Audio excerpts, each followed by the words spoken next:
এখন দেখবেন 50 মিনিটস।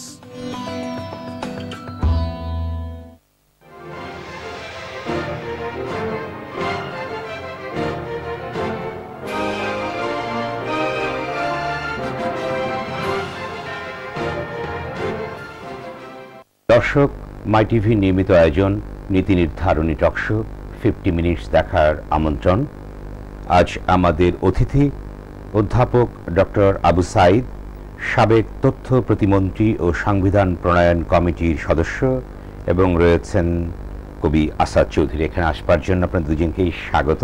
অনেক ধন্যবাদ। দর্শক, আজ ঐতিহাসিক 7ই মার্চ, বঙ্গবন্ধুর প্রতিকৃতিতে প্রধানমন্ত্রী শেখ হাসিনার শ্রদ্ধা জানানোর ভেতর দিয়ে বাঙালি জাতির স্বাধীনতা সংগ্রাম ও মুক্তিযুদ্ধের ইতিহাসের এক অনন্য দিন 7ই মার্চ দিবসের কর্মসূচি শুরু হয়েছে আজ। আন্দোলনের নামে বিএনপি জোটের নাশকতা রুখে দাঁড়াতে দেশবাসীর প্রতি আহ্বান জানিয়েছেন প্রধানমন্ত্রী শেখ হাসিনা। অন্য আরেকটি খবর হচ্ছে, রবিবার সকাল থেকে আবারও 72 ঘন্টার হরতাল ডেকেছে বিএনপি নেতৃত্বাধীন 20 দলীয় জোট। সেতুমন্ত্রী ওবায়দুল কাদের বলেছেন, সহিংসতার কারণে সমঝোতার পথ সংকুচিত। তথ্যমন্ত্রী হাসানুল হক ইনু বলেছেন, সমঝোতা মানে গণতন্ত্রের মৃত্যুদণ্ডে দস্তখত। এ ছিল আজকের প্রধান বিষয়। দর্শক, আমরা প্রধানত আজ 7ই মার্চ, ঐতিহাসিক 7ই মার্চ নিয়ে কথা বলবো। এখানে উপস্থিত আছেন সংবিধান বিশেষজ্ঞ এবং বঙ্গবন্ধুর অত্যন্ত ঘনিষ্ঠ সহযোগী সহচর অধ্যাপক আবু সাঈদ, এবং রয়েছেন কবি আসাদ চৌধুরী, যিনি 60-এর দশক 70-এর দশকে অসংখ্য কবিতা বাংলাদেশকে নিয়ে, মুক্তিযুদ্ধকে নিয়ে, বাঙালি জাতীয়তাবাদের উদ্বোধন সংক্রান্ত কবিতা বাঙালি জাতিকে প্রেরণা জুগিয়েছে মুক্তিযুদ্ধে, এবং তারা দুজন আমাদের স্টুডিওতে উপস্থিত হয়েছেন। দর্শক, নানা কারণে 7ই মার্চ বাঙালি জাতির কাছে অত্যন্ত গুরুত্বপূর্ণ এবং অবিস্মরণীয় দিন। জাতির জনক বঙ্গবন্ধু শেখ মুজিবুর রহমান 1971 সালের 7ই মার্চ রেসকোর্স ময়দানে যে ভাষণ দিয়েছিলেন, তা মূলত বাঙালি জাতির মুক্তির সনদ, এবং এর ভেতর দিয়ে বাঙালি জাতির মুক্তিযুদ্ধে ঝাঁপিয়ে পড়েছিলেন।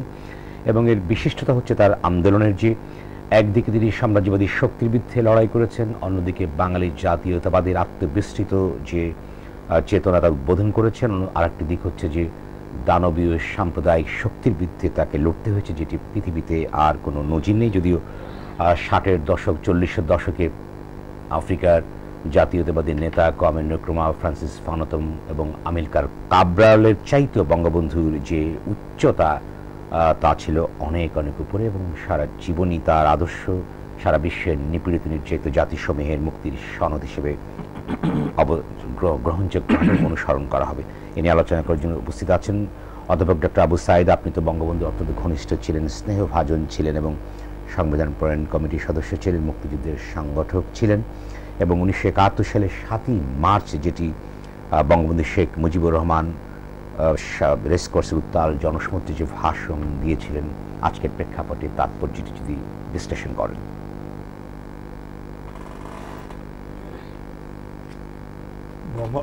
বঙ্গবন্ধু জাতির পিতা।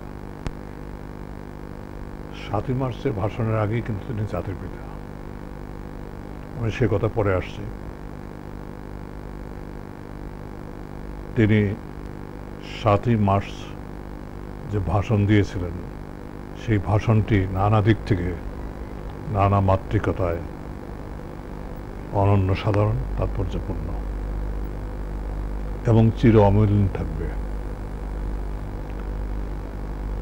এই ভাষণ নানা দিক থেকে, নানা ডাইমেনশনে বিশ্লেষণ করা যায়।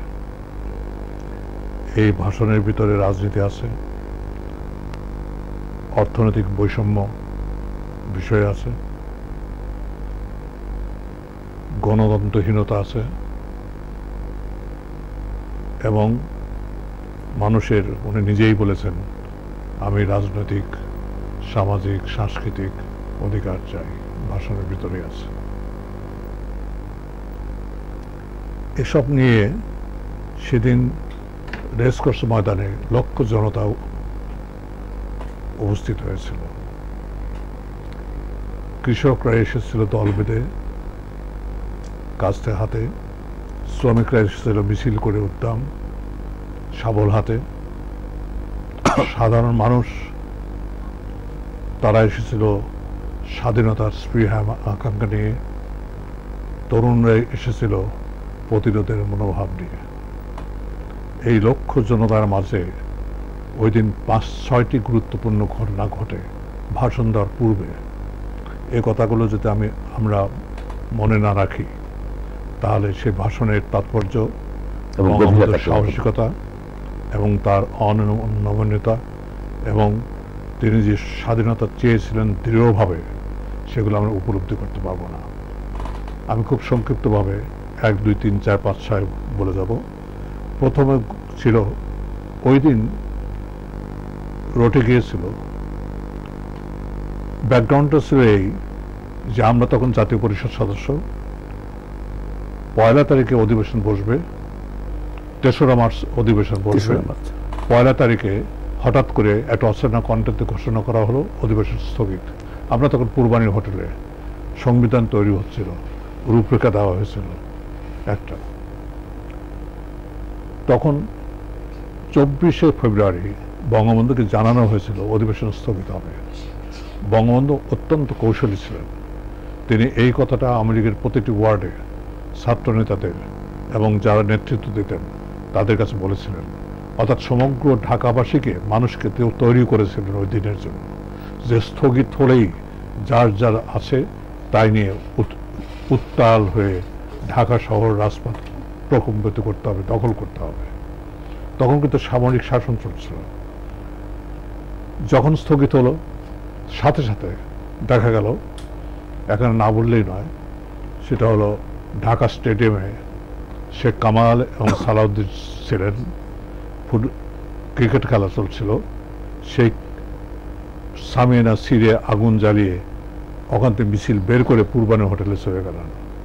শ্রমিকরা চলে আসলো, বিভিন্ন ওয়ার্ড থেকে আওয়ামী আসলো, ছাত্ররা দল বেঁধে হাজার হাজার ছাত্ররা বিভিন্ন কলেজ স্কুল থেকে চলে আসলো এবং বঙ্গবন্ধুর উপর চাপ সৃষ্টি করলেন স্বাধীনতা। আমরা এখন স্বাধীনতা চাই। বঙ্গবন্ধু পরিষ্কারভাবে বলেছিলেন যে ঘোষণা দেওয়া হয়েছে সেই ঘোষণাকে আমি আনচ্যালেঞ্জ যেতে দেব না। যে স্থগিত করা হয়েছে এটা আমি মনে করি ষড়যন্ত্র। যে অধিবেশন স্থগিত হয়েছে আমি মনে করি এটা চক্রান্ত। এই চক্রান্তের বিরুদ্ধে সবাইকে ঐক্যবদ্ধ হতে হবে। এবং তিনি পরের দিন পল্টন ময়দানে যে অনুষ্ঠান হচ্ছিল, সেই অনুষ্ঠানের সকালে পতাকা উত্তোলিত হয়েছিল ঢাকা বিশ্ববিদ্যালয়ে। বঙ্গবন্ধু পল্টনে আসলেন অকস্মাৎ এসে, তখন আজকে বলতেই হয় ইশতেহার পাঠ হয়েছিল। হ্যাঁ, 2রা মার্চ। সেই ইশতেহারে কি ছিল? সেই ইশতেহারে ছিল 3রা মার্চ। ইশতেহারে ছিল বাংলাদেশের স্বাধীনতার কথা, জাতির পিতা বঙ্গবন্ধু শেখ মুজিব স্বাধীন বাংলাদেশের জাতির পিতা এবং সর্বাধিনায়ক, মুক্তিযুদ্ধের সর্বাধিনায়ক। ওই ইশতেহারে ছিল যে জাতীয় সঙ্গীতের সঙ্গে সঙ্গে আমার সোনার বাংলা তোমায় ভালোবাসি, এই জাতীয় সঙ্গীত সেদিন প্রকাশ্যে গাওয়া হলো, তার সাথে সাথে পতাকা উত্তোলিত হলো। একটা দেশের স্বাধীন হওয়ার পূর্বেই দেশটা স্বাধীন হয়ে গেল। 3রা মার্চের টার্নিং পয়েন্ট, যে ধারায় চলছিল সেই ধারার থেকে নির্বাচিত প্রতিনিধিত্ব যাবে, শাসনতন্ত্র তৈরি করবে এবং সংসদে বসবে, তা বাদ দিয়ে রাজপথে সবাই নেমে আসতো। এবং টার্নিং পয়েন্ট হয়ে ওই দিন থেকেই আসলে বঙ্গবন্ধু ঘোষণা করলেন 7 তারিখে আমি আমার চূড়ান্ত ঘোষণা দেব। আজ সেই 7ই মার্চ। সেই 7ই মার্চ আমি বলছি 6টার ভিতরে এহিয়া খান ওই দিন রাত্রে। এই প্রেক্ষাপটে আপনার কাছে আবার আসবো, কবি আসাদ চৌধুরীর কাছে যাই। 7ই মার্চ তো আপনি জানেন যে বাঙালি জাতির উত্থিত দিন, এবং আমাদের এই প্রেক্ষাপটে আপনি কিভাবে দেখেন আমাদের কাব্যে, আমাদের উপন্যাসে, আমাদের সাহিত্যে কি দোতনা সৃষ্টি করেছিল বঙ্গবন্ধু যে জাতীয়তাবাদী আন্দোলন, বিশেষ করে 7ই মার্চ সম্পর্কে আপনি? অনেক ধন্যবাদ। আমি অনেকগুলি কথা শুনছিলাম, মনোযোগ দিয়ে শুনছিলাম কথাগুলো, প্রায় ভুলে গেছিলাম, আবার মনে করিয়ে দিলাম। অনেক ধন্যবাদ আপনাকে। 7ই মার্চ আমার কাছে যেটা মনে হয়েছে যে যদিও একটা বক্তৃতা একটা ব্যক্তির দেওয়া বক্তৃতা, 19 মিনিটের একটা বক্তৃতা, 18-19 মিনিটের একটা বক্তৃতা, কিন্তু একটা বিশেষ পরিস্থিতিতে সেই পরিস্থিতির খবর আমরা জানলাম। কিন্তু এটা এমন একটা বক্তৃতা যে 1000 বছর ধরে বাঙালি এই কথাগুলি শুনতে চাচ্ছিলেন। এদেশের সাধারণ মানুষ, কৃষক, শ্রমিক, নিম্ন আয়ের মানুষগুলো থেকে শুরু করে যারা মধ্যবিত্ত স্বপ্ন দেখছে এবং যারা বিত্তমান, তারা ওই একটা জায়গায় তারা নিজেকে দেখতে চাচ্ছিলেন, এই জায়গাটায়। তার কারণ রাষ্ট্রের কনসেপ্টটা, আজকে আমরা অনেক কথা বলতে পারি, এখন প্রায় 40 বছর আমাদের স্বাধীনতা, 71। তো কি হলো যে এখন আমরা রাষ্ট্র কি জানি, সরকার কি জানি, সরকারের ক্ষমতা কি কি আমরা তাও মোটামুটি জানি, এবং ক্ষমতার লোভ কাকে বলে সেটাও আমাদের জানা হয়ে গেছে। থাকার ব্যাপারে, ক্ষমতায় জোর করে যাওয়ার ব্যাপারে, এগুলো আমাদের মোটামুটি জানি। কিন্তু আগে এই কনসেপ্টগুলো ছিল না এরকম। সবাই দেশ বলতো, রাষ্ট্র, আপনি খুব ভালো করে দেখবেন যে রাষ্ট্র আমাদের কবিতায় কিন্তু খুব বেশি আসেনি, কারণ রাষ্ট্রের কনসেপ্টটাই তো নেই। সকল দেশের রানী সেজে আমার জন্মভূমি, দ্বিজেন্দ্রলাল রায় কবিতা আপনি দেখবেন। আমাদের নজরুল ইসলামের আছে এ কি অপরূপ রূপে মা তোমায়, না এটা রবীন্দ্রনাথের হেরি নূপুণ্যি, সার্থক জন্ম মাগো জন্মেছে এই দেশে। দেশাত্মবোধক আছে, দেশপ্রেমের কবিতা আছে। দেশটা কি, রাষ্ট্রটা কি, কনসেপ্টটা নাই। এখানে সবচেয়ে যেটা অবাক লাগে আমার, যে তিনি যে ভাষায় কথা বলেছেন, ভাষা বিশেষজ্ঞ যারা তারা আরো সুন্দর করে বলতে পারতেন, তিনি কোনো প্রমিত বাংলায় কথা বলেননি, যদিও প্রায় প্রমিত বাংলা। একটু আঞ্চলিক উচ্চারণ, আঞ্চলিক ক্রিয়াপদের ব্যবহার। মনে রাখতে হবে আঞ্চলিক ক্রিয়াপদ অসম্ভব শক্তিশালী, আঞ্চলিক ক্রিয়াপদের ক্ষমতা অসম্ভব বেশি। আমি নিজে প্রায় বলি আমি যে ঠিল্লা এবং কলস, কেন জানি মনে হয় যে ঠিল্লার পানিটা একটু ঠান্ডা বেশি হবে কলসের চাইতে। তো আশ্চর্য, এই ঠিল্লা নিয়ে আমি আজ পর্যন্ত একটা লাইন ব্যবহার করতে পারলাম না। এটা আমাদের কবজির অভাব, এটা মেনে নিচ্ছি আমি। ক্রিয়াপদের কথা যদি আমি বলি, বঙ্গবন্ধু যেটা ব্যবহার করলেন, পরবর্তীকালে আমরা লক্ষ্য করব সৈয়দ শামসুল হকের পায়ের আওয়াজ পাওয়া যায়, নুরুল দিনের সারা জীবন। এই পূর্ব বাংলার বিভিন্ন অঞ্চলের ক্রিয়াপদকে কিভাবে ব্যবহার করা হয়েছে এই নাটকগুলোতে, এবং সেই নাটক কিরকম সংক্রমিত হতে পারে, সঞ্চারিত হতে পারে, সম্প্রসারিত হতে পারে বিভিন্ন মানুষের মনের মধ্যে। এটা এই ক্রিয়াপদের শক্তির ব্যাপারটা আমরা দেখব। রুদ্র মোহাম্মদ শহীদুল্লাহর কবিতা, সেখানে আমরা দেখব যে এই আঞ্চলিক ক্রিয়াপদকে তিনি ব্যবহার করেছেন। আল মাহমুদ এর আগে করেছেন, যদি বলি তো জসিমউদ্দিন অনেক বেশি করেছেন।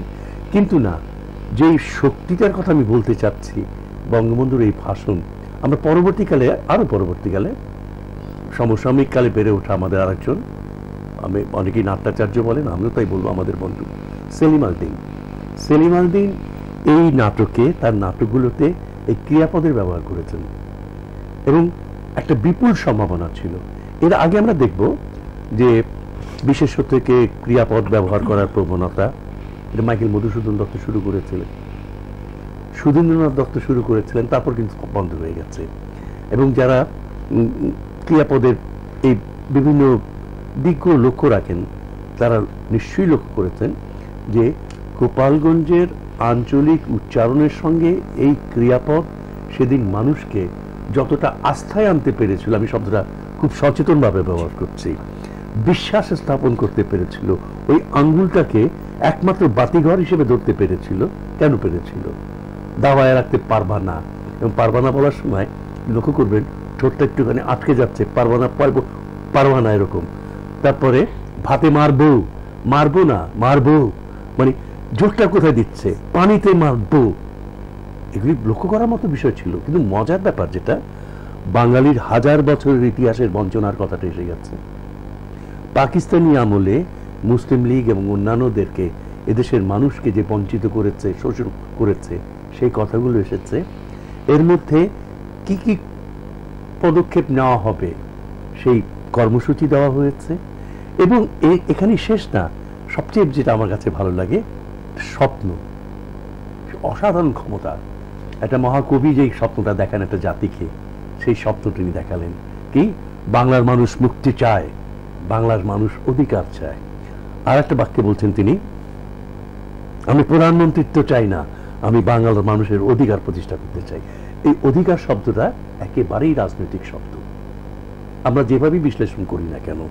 এবং এদেশের মানুষের কাছে এই লোকটার এই কথাগুলো তখনই বিশ্বাস মনে মনে হয়েছে। 7 তারিখে উনি যেন বলেন যে 3 তারিখে পতাকা উড়েছে, হ্যাঁ পতাকা উড়েছে।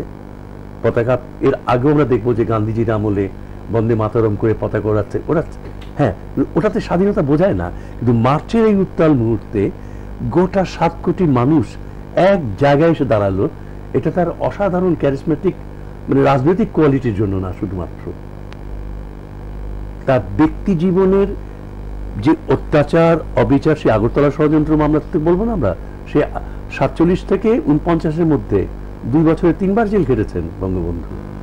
যে এই মানুষটি নিজের বড় ছেলে তাকে চেনে না। আমরা তার অসমাপ্ত আত্মজীবনে পড়ে টের পাই, যখন কামাল এসে ঘুরঘুর করছে, হাসিনা বড় মেয়ে আব্বু আব্বু বলছে, কামাল এসে বলছে, হাচু আপু তোমার আব্বাটাকে আমি তো আব্বা বলি।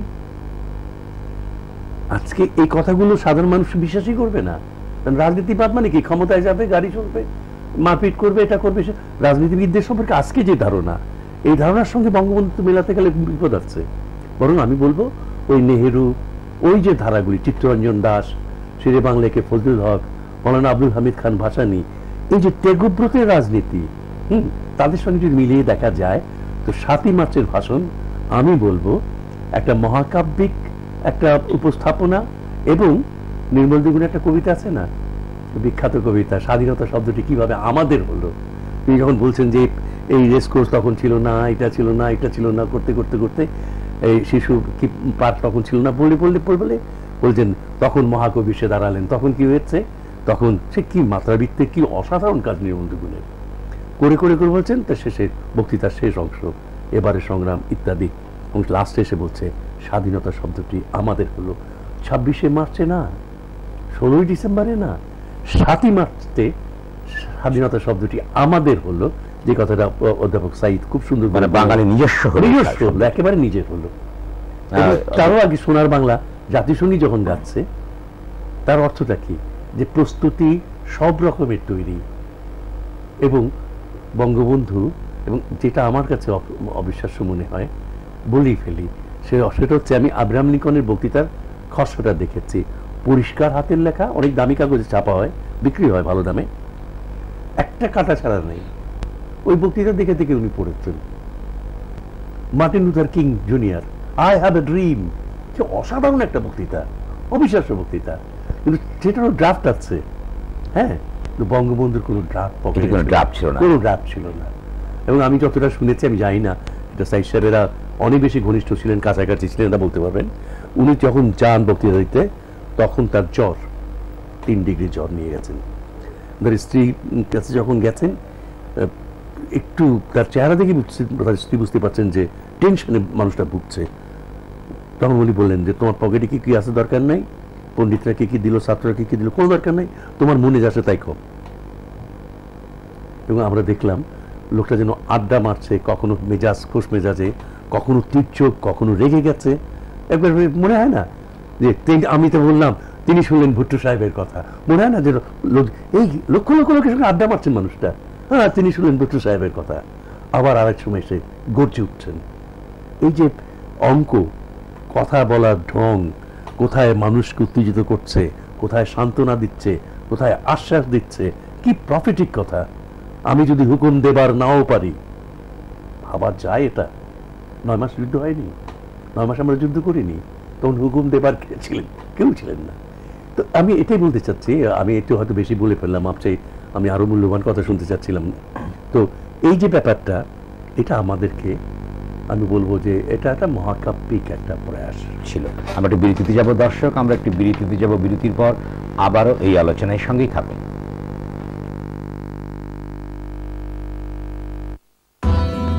আপনারা দেখছেন 50 মিনিটস। আবারও স্বাগত 50 মিনিটসে। আলোচনায় রয়েছেন অধ্যাপক ডক্টর আবু সাইদ, সাবেক তথ্য প্রতিমন্ত্রী ও সংবিধান প্রণয়ন কমিটির অন্যতম সদস্য, এবং রয়েছেন কবি আসাদ চৌধুরী। অধ্যাপক আবু সাইদ, যে 7ই মার্চের যে আপনি বললেন যে তাৎপর্যটা এই ছিল যে সবকিছু দিক নির্দেশনা ওখানে আছে, আসলে কোন প্রেক্ষাপটে উনি এই ধরনের বক্তব্যটা দিতে পেরেছিলেন? হ্যাঁ, আমি কথাটা বলবো, তার আগে আমি আসাদ ভাইকে ধন্যবাদ জানাই এই জন্য তিনি 7ই মার্চের ভাষাগত, শব্দগত এবং প্রেক্ষিতটা, সাংস্কৃতিক প্রেক্ষিতটা উনি তুলে ধরেছেন। এই কথাটাই ব্রিটেন থেকে একটা পত্রিকা প্রকাশিত হয়েছিল, যেখানে 7ই মার্চের ভাষণের পরে লেখা হয়েছিল, ওনার সব কথাগুলো মিলিয়ে নির্যাস রূপে যদি ধরি লেখা হয়েছিল পয়েট অফ পলিটিক্স। বঙ্গবন্ধুকে উপাধি দিয়েছিল পয়েট অফ পলিটিক্স, রাজনীতির কবি তিনি। সেইভাবেই কথা বলেছেন যেগুলো আসাদ ভাই বলেছেন। আমি যে কথা বলতে চাই সে কথাটা হলো, ওই দিনগুলো ছিল প্রতি মুহূর্ত পরিবর্তনশীল, ঘটনা প্রবাহ প্রতি মুহূর্তে পরিবর্তিত হচ্ছে। এহিয়া খানের কাছে সংবাদ ছিল যে বঙ্গবন্ধু 7ই মার্চ স্বাধীনতা ঘোষণা করবেন, ইউডিআই একতরফাভাবে স্বাধীনতা ঘোষণা করবেন। তিনি এখানে সাহেবজাদা ইয়াকুব খান ছিলেন, তাকে নির্দেশ দিলেন রমনা এখন যে উদ্যান আছে রেসকোর্সের পাশে, ওখানে বেলিস রেজিমেন্ট রাইফেল, কামান, বন্দুক সব নিয়ে প্রস্তুত থাকলো। এয়ারপোর্টে যুদ্ধ বিমান তৈরি করা হলো, প্রস্তুত করা হলো, পদাতিক বাহিনীর রেড অ্যালার্ট দেওয়া হলো। এ সবগুলোই করলেন। তারপরে যে কাজটা এখান করলেন, 6 তারিখে রাত্রে বঙ্গবন্ধুর সঙ্গে টেলিফোনে কথা বললেন। উনি কি বললেন? উনি বললেন, আপনি যে 6 দফা দিয়েছেন, আমি ঢাকা আসছি, এসে আপনার সঙ্গে আলোচনা করব, এবং 6 দফার চেয়ে বেশি কিছু আপনি পাবেন। আপনি দয়া করে চূড়ান্তভাবে কোনো কিছু বলবেন না। এবং সকালবেলা এক ব্রিগেডিয়ার জেনারেল ওটেরই টেলেক্স কপি বঙ্গবন্ধুর বাড়িতে পৌঁছলেন।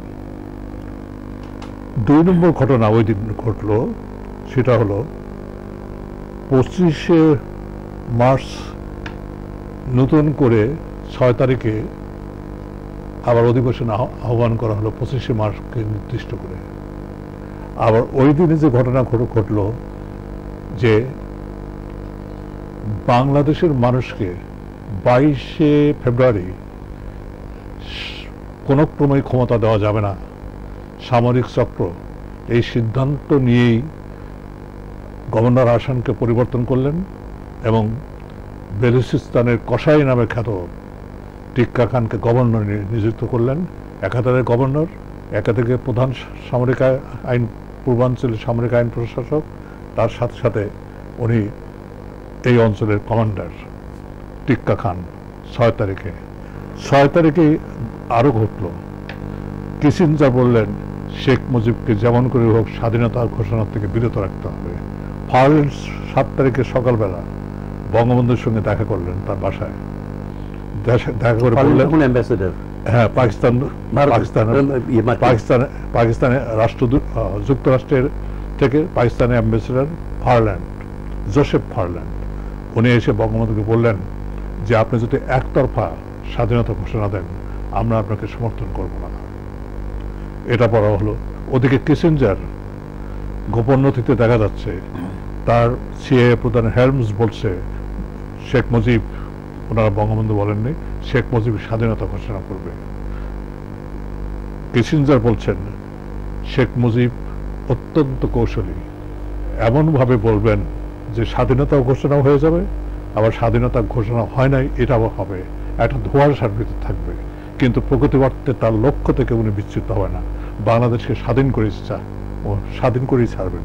এটা কিসিঞ্জার বলতেছে যে বাংলাদেশ স্বাধীন হবেই, বঙ্গবন্ধু বাংলাদেশকে স্বাধীন করবে, এটা পরিষ্কারভাবে আমাদের কাছে সংবাদ আছে।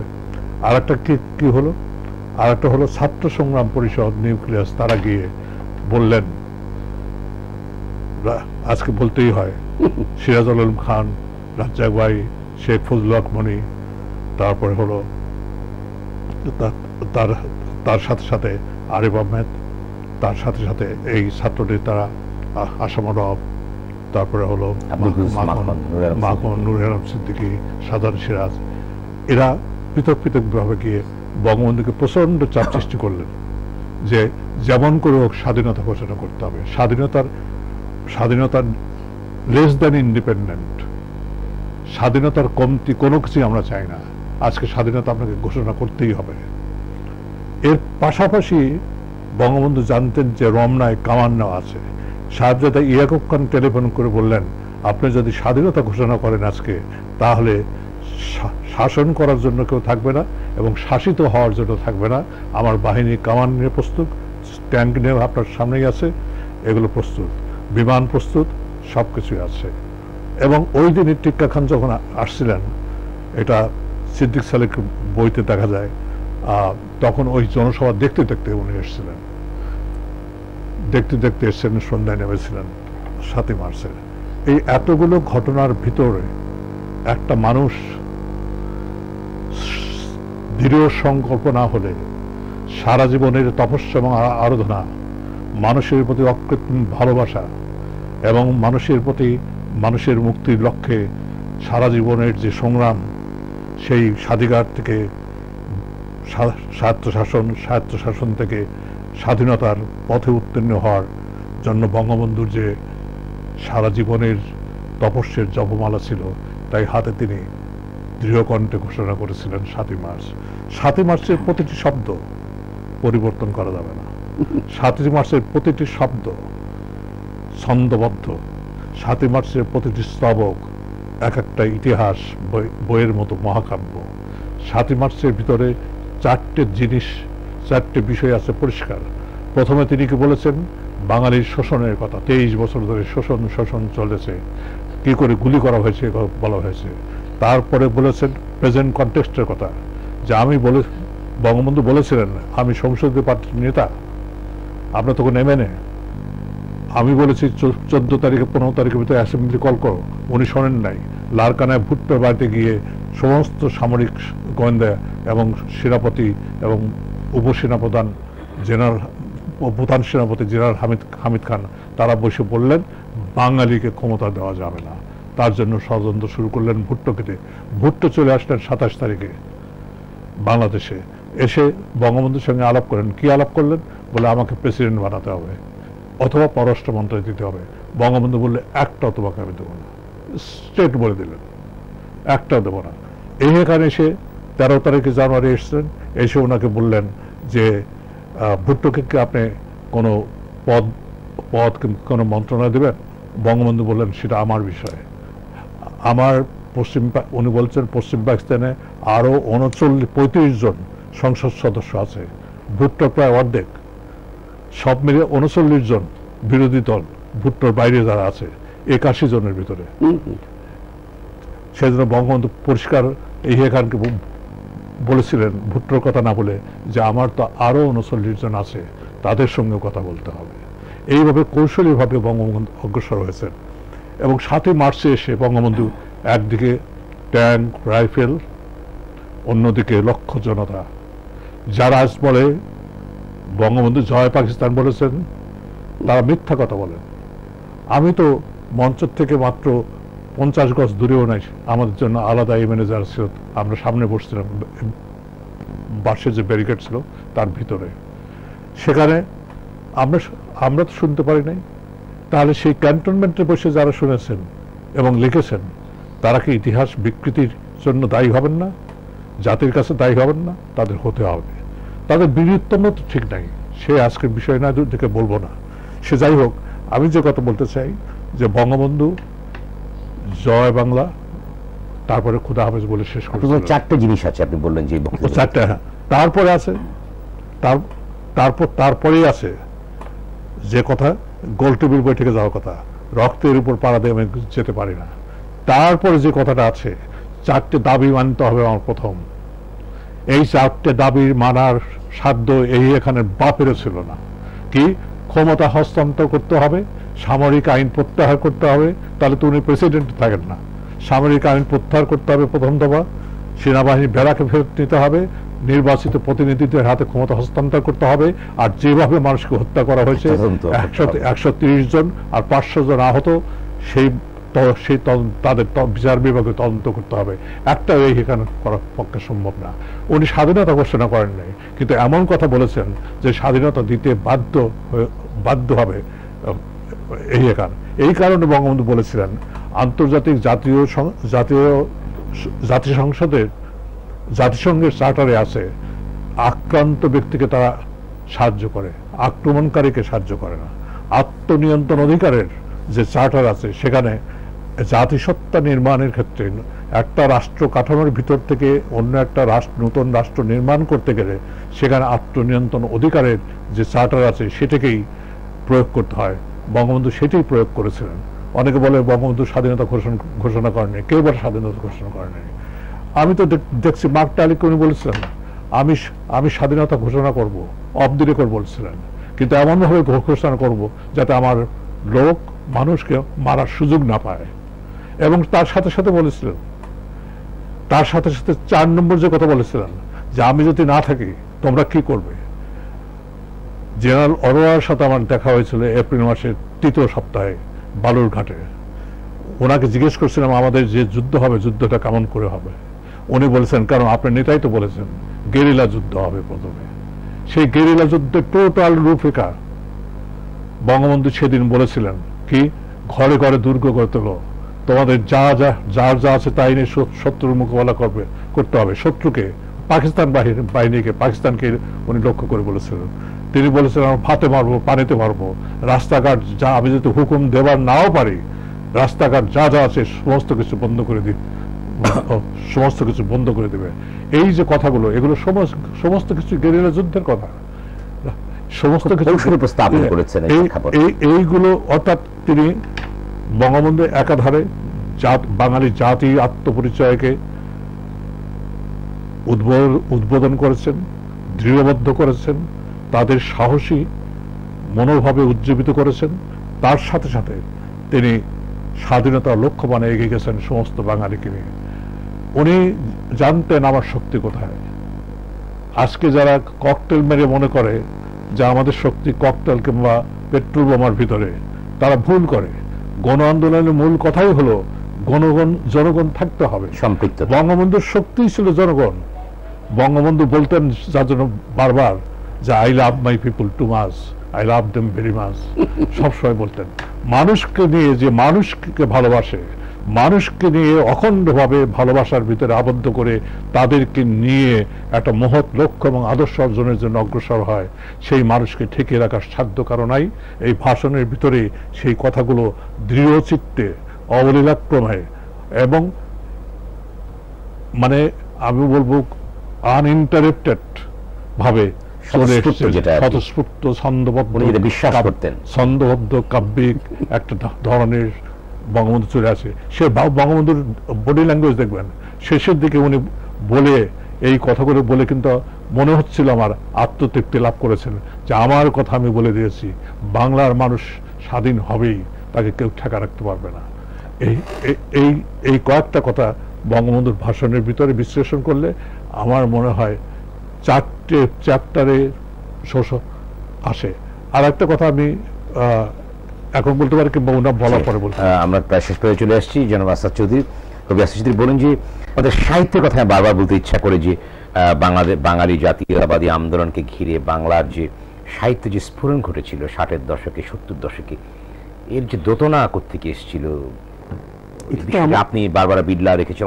অসাধারণ কবিতা ওই সময় আসছে, আমাদের সাহিত্যকে সমৃদ্ধ করেছে, বাঙালির যে আন্দোলনকে আরো শানিত করেছে। এই বিষয়গুলো এটা পরিষ্কার করে বলা হয়ে গেল। 54 নির্বাচন হয়েছে, 54 নির্বাচনে 21 দফা দিয়েছিল 21শে ফেব্রুয়ারিকে লক্ষ্য রেখে। তার মধ্যে ছিল একটা কি বাংলা গবেষণা ইত্যাদি। অন্যান্য দাবি তো ছিল, আমি অর্থনৈতিক দাবিগুলো রাজনৈতিক দাবিগুলো বলছি না। এই যে 21শে ফেব্রুয়ারি কি দিয়েছে, একটা সহজ ভাষায় যে বাঙালি মুসলমানকে ঘরে ফিরিয়েছে, অন্যদের কথা বলার প্রয়োজন নেই। বদরুদ্দীন ওমর সাহেব পরিষ্কার বলেছেন যে গৃহে প্রত্যাবর্তন। এর আগ পর্যন্ত আমরা কেউ ইরান থেকে আসছি, কেউ আফগানিস্তান থেকে, পশ্চিমা সব আমরা। কিন্তু এই প্রথম দ্বিজাতি তত্ত্বের ভিত্তিতে পাকিস্তান সেই দ্বিজাতি তত্ত্বের ভিত্তিতে রচিত পাকিস্তানে যখন রাষ্ট্রভাষা উর্দু করা হলো, তখন বাংলাই একমাত্র রক্ষা কবচের মতো এগিয়ে আসলো এবং ধর্মনিরপেক্ষ চেতনাটা, ভাষা মানেই ধর্মনিরপেক্ষ, একই ভাষায় হিন্দু বৌদ্ধ খ্রিস্টান আমরা সবাই কথা বলছি, এই ভাষা তাকে নিয়ে দিল। এবং বঙ্গবন্ধুর কৃতিত্ব হচ্ছে, আমি প্রধান কৃতিত্ব মনে করি যে বঙ্গবন্ধু বোধহয় একমাত্র রাজনীতিবিদ যিনি ভারতীয় উপমহাদেশের প্রেক্ষিতে চিন্তা করেননি। পাকিস্তানের পাকিস্তান আন্দোলনের একটা বিরাট প্রবক্তা ছিলেন, জেলও কেটেছেন ক্লাস 8-9 পড়ার সময়, গোপালগঞ্জ হাজতে ছিলেন 7 দিন 8 দিন, কিন্তু বাঙালির স্বার্থের ব্যাপারে অনাপোষী একটি মানুষ, সাহসী একটি মানুষ, নির্ভীক একটি মানুষ, এবং যেটা অধ্যাপক সাইদ খুব পরিষ্কার করে বললেন যে একটি মাত্র লক্ষ্যে স্থির, সেটা হচ্ছে বাংলাদেশের মুক্তি, মানুষের মুক্তি। বঙ্গবন্ধু পরে তখনও বলেছিলেন সাংস্কৃতিক মুক্তি, সামাজিক মুক্তি, অর্থনৈতিক মুক্তি। একেবারে যেদিন তিনি চলে গেলেন 15ই আগস্ট, তার আগের দিন হয়তো বলেছেন, আমার ঠিক মনে পড়ছে না কোথায় বলেছে, উনি বলেছিলেন ঘরে ঘরে স্বাধীনতার স্বাদ পৌঁছে দিতে হবে, পরিষ্কার করে বলেছিলেন। এবং বলেছিলেন অর্থনৈতিক স্বাধীনতা ছাড়া সামাজিক রাজনৈতিক স্বাধীনতা অর্থহীন, তাহলে ব্যর্থ হয়ে যাবে। অর্থাৎ বাঙালির, গোটা বাঙালির স্বপ্ন, সে চর্যাপদ থেকে শুরু করে আমাদের এখনকার তরুণ কবি পর্যন্ত যে স্বপ্নটা দেখে আসছেন, সেই স্বপ্নের রূপকার হচ্ছেন, দ্রষ্টা হচ্ছে বঙ্গবন্ধু শেখ মুজিব। 1 মিনিট আপনি একটু বলুন যে আমরা শেষ পর্যায়ে চলে এসেছি, একদম শেষ পর্যায়ে 1 মিনিটে আমরা আছি, 60 সেকেন্ডের ভিতরে আমরা আছি। আমি তাই বলবো, বঙ্গবন্ধুর এই ভাষণ অমলিন, চিরন্তনী, কিন্তু এই ভাষণকে খণ্ডিত করে, বিকৃত করে, আজকে নানা ধরনের লণ্ডভণ্ড করে যেভাবে উপস্থাপিত করা হয়েছে, সেটা নিন্দা জানানো ভাষা মান নেই। এর সাথে সাথে আমি বলতে চাই, আজকে বলতেই হবে, বিবেকের তাড়নায় বলতে হবে, কোনো দল নাই, কোনো মত নাই। বঙ্গবন্ধুর ছবিটা নিয়ে ঝুলানো হয়, আমার ছবি তার চেয়ে বড় করে দেওয়া হয়, 2 দিন পরে ওই ছবি যখন নিচে পড়ে যায় ডাস্টবিনে থাকে। আমরা কি বঙ্গবন্ধুর সৈনিক, বঙ্গবন্ধুর আদর্শে বিশ্বাসী, বঙ্গবন্ধুকে ভালোবাসি, না বঙ্গবন্ধুর সেই চিন্তা চেতনাকে ধারণ করে আমরা দেশকে সোনার বাংলা করব, সেই দিকে যাচ্ছি? আমাদের এই বিচার করা দরকার। আজকে আমরা কোনো ক্রমে বঙ্গবন্ধুকে, আজকে আমাদের কর্ম, কার্য, চিন্তা, মন, মানসিকতা, লেখায় কোনো জায়গায় বঙ্গবন্ধুকে ছোট করা যাবে না। কারণ বঙ্গবন্ধু শুধু দলের নয়, দলের ঊর্ধ্বে জাতির, জাতির ঊর্ধ্বে সমগ্র বিশ্ব মানবতার, তিনি মানবতার জয়গান গেয়েছেন, মানুষকে ভালোবেসে মানুষের জন্য জীবন দিয়েছেন। তিনি বলেছেন, আমি ক্ষমতা চাই না, প্রধানমন্ত্রী চাই না, আমি মানুষের অধিকার চাই। সেই অধিকার অর্জনের জন্য আমাদের সবাইকে চিরন্তন পাহারাদার হিসেবে জাগ্রত থাকতে হবে। ধন্যবাদ অধ্যাপক আবু সাঈদ, ধন্যবাদ কবি আসাদ চৌধুরী আমাদের সময় দেওয়ার জন্য। দর্শক, আমরা এতক্ষণ একজন বিশিষ্ট রাজনীতিবিদ, বঙ্গবন্ধুর ঘনিষ্ঠ সহযোগী, সহচর অধ্যাপক আবু সাঈদ এবং কবি আসাদ চৌধুরীর কাছ থেকে 7ই মার্চের নানা বিষয় নিয়ে কথা শুনলাম এবং বাঙালি জাতীয়তাবাদের যে উত্থানের ইতিহাস তারা বললেন, এবং বিশেষ করে বঙ্গবন্ধু 7ই মার্চে যে ভাষণ দিয়েছিলেন তার নানা দিক, তার ব্যাকরণগত দিক, তার শাব্দিক নানা বিশ্লেষণ এবং তার ভিতরে কি দর্শন ছিল, রাষ্ট্র দর্শন, সব কিছু নিয়েই তারা আলোচনা করলেন। 7ই মার্চ বাঙালি জাতির 1000 বছরের ইতিহাসে সবচেয়ে গৌরবের, ভাস্বর, অবিস্মরণীয় দিন। এই দিনেই বাঙালির অবিসংবাদিত নেতা, মহান মুক্তিযুদ্ধের মহান স্থপতি, জাতির জনক বঙ্গবন্ধু শেখ মুজিবুর রহমানের বজ্র নির্ঘোষ কণ্ঠে উচ্চারিত হল স্বাধীনতার অদম্য ঘোষণা। বাঙালির চিরমুক্তির শৃঙ্খল ভাঙার অগ্নি স্লোগানে লাখো লাখো জনতার ঊর্ধ্বে উত্থিত মুষ্টিবদ্ধ হাত জানিয়ে দিল অসমসাহসী বাঙালি বীর বঙ্গবন্ধুর নেতৃত্বে তারা সংগঠিত। রেসকোর্স ময়দানে লাখো জনতার মহাসমুদ্রে ঘোষিত হল বাংলা স্বাধীন, বাংলাদেশ স্বাধীন। মুহূর্তে অগ্নিগর্ভ হয়ে উঠল বাংলার প্রতিটি প্রান্তর। চারিদিকে গগন বিদারী স্লোগানে উচ্চারিত হল বীর বাঙালি অস্ত্রধর, বাংলাদেশ স্বাধীন করো। তারপর শুরু হলো যুদ্ধ, সম্পূর্ণ পরাজিত হলো পাকিস্তানি বর্বর বাহিনী। শ্যামল সবুজ অপরূপা বাংলা মহান নেতার নির্দেশে হলো স্বাধীন, শুরু হলো নতুন করে পথ চলা। তাই 7ই মার্চে মহান নেতার অগ্নিঝরা ভাষণ কখনোই অবসিত হবার নয়। বঙ্গবন্ধু ও বাঙালি তাই একই সমর্থক, একই দোতনার। চিরঞ্জীব বঙ্গবন্ধু, চিরজীবী এই বিজয়ী বাংলাদেশ, যা কখনোই মাথা নোয়াবার নয়। দর্শক, আপনারা যে যেখানে আছেন ভালো থাকুন, সুস্থ থাকুন। আগামী অনুষ্ঠান দেখার আমন্ত্রণ। সঙ্গে থাকুন মাই টিভি।